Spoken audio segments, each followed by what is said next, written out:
We have this news analysis is coming to you from .Nation YouTube channel, and I'm welcoming you, my highly cherished, esteemed viewers. It's Raf, Mr. Raf on the news room of Extreme News and the .Nation television.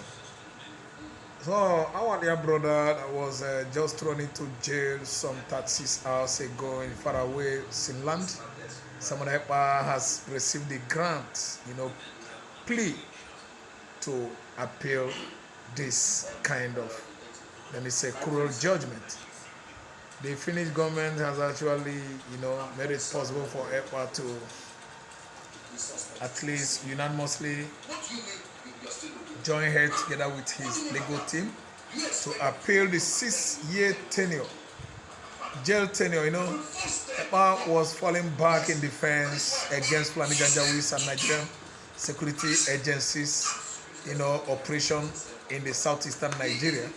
Nigeria was busy since 1970, maiming and killing, decimating, oppressing, manipulating, and marginalizing the Igbos in the southeastern Nigeria. Just of recent, the leader of IPOB, Indigenous People of Biafra, Mazi Nnamdi Kanu, was abducted at Nairobi, Kenya, and ferried into Nigeria. Such was an extraordinary rendition, carried out by the former administration of Muhammadu Buhari. June 2021, we actually wake up to our greatest surprise on the news that Mazi Nnamdi Kanu has been abducted in the faraway country of Kenya. And today, Kanu has been down in the jungle, dungeon, defending himself with his legal teams. Often and often, he comes out with victory over Nigerian courts. Nigerian state that actually charged him of treasonable felony just simply because he wanted to set free his country, Biafra, from the tutelage of the Fulani Janjaweed. He has been winning and winning in the court each and every time he went to court. The judges themselves attested to it that Mazi Nnamdi Kanu wasn't wrong in all he's doing in the past and the present. But argued some DSS officers, personnel, with other government agencies that Mazi Nnamdi Kanu actually inflicted injury on Nigerian police and Nigerian soldiers that culminated to their death in their large numbers. So we begin to ask ourselves, did Kanu use weapon?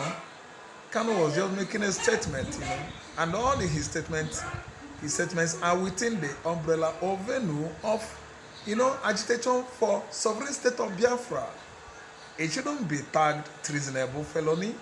Treasonable felony has to do with purge. If any man, any soldier or a civilian is trying to overthrow a government or to even cause heinous or, grievous, revolution within any administration, that is when such a person should be accused of,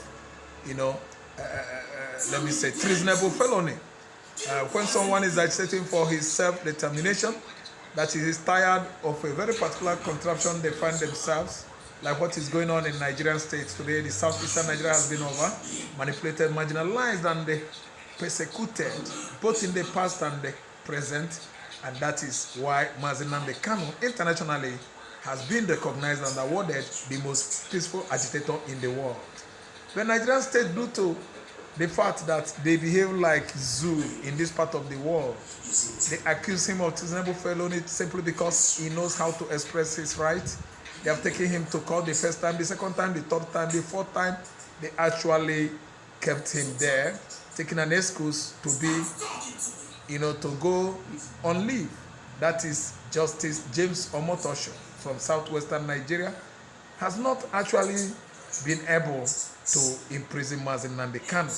Various judges in the past actually tried their best by going through Nigerian constitution to know where Mazi Nnamdi Kanu is found culpable in his agitation business. None has been able to indict him.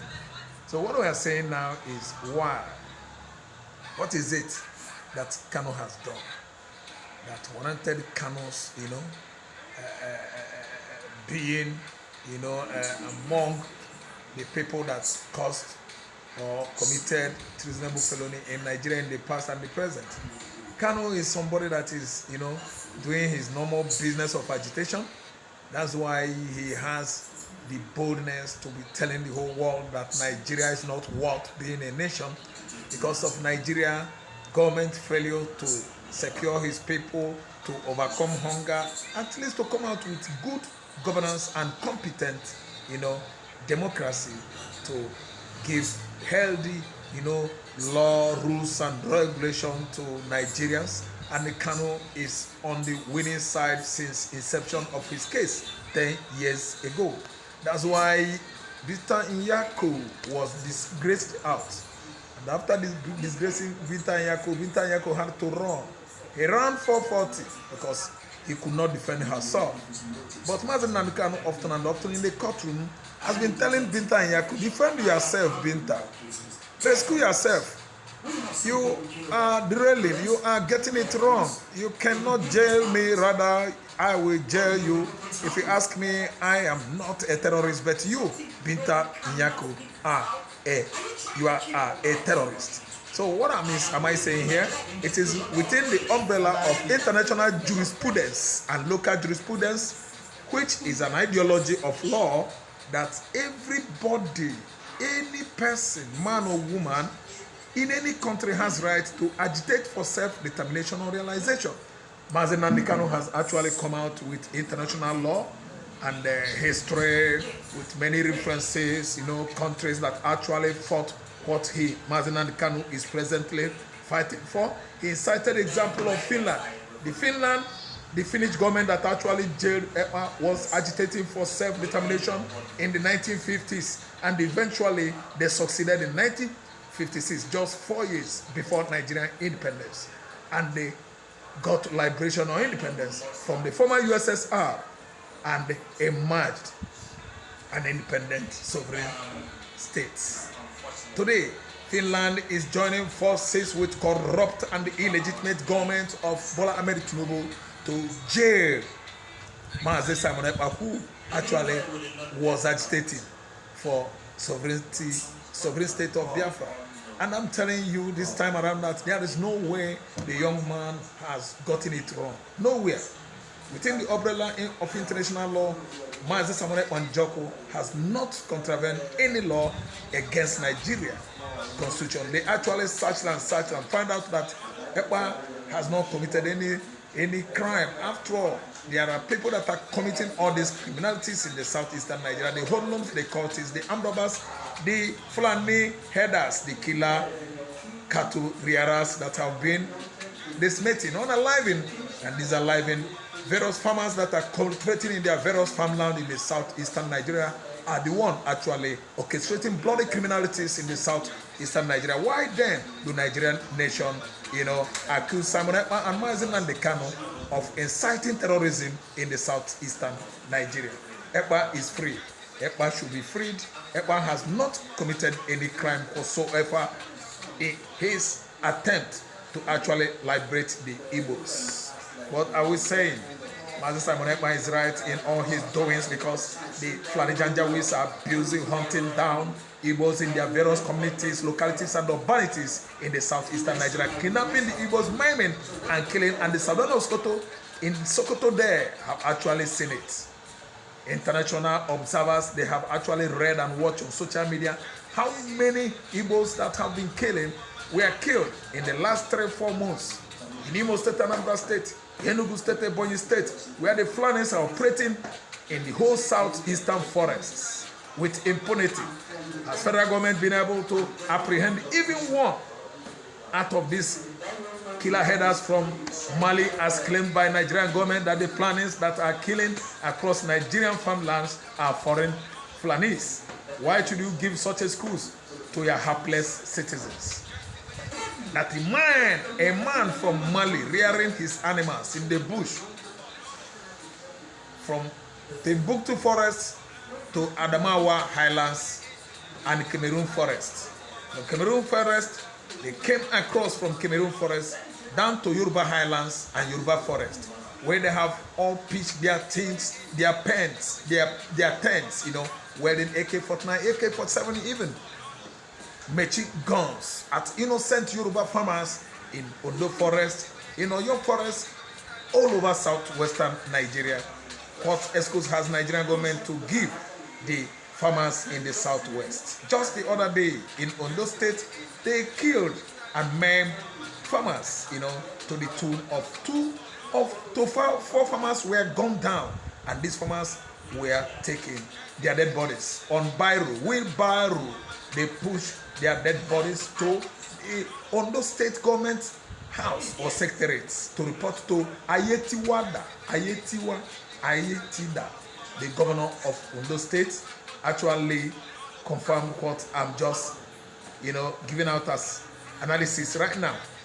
The killings of farmers in the southwest actually persist. The killings of farmers in the southeastern Nigeria still persist. The killings of various community members, villagers in the mid-belt and states of Benue State and Plateau State still persist.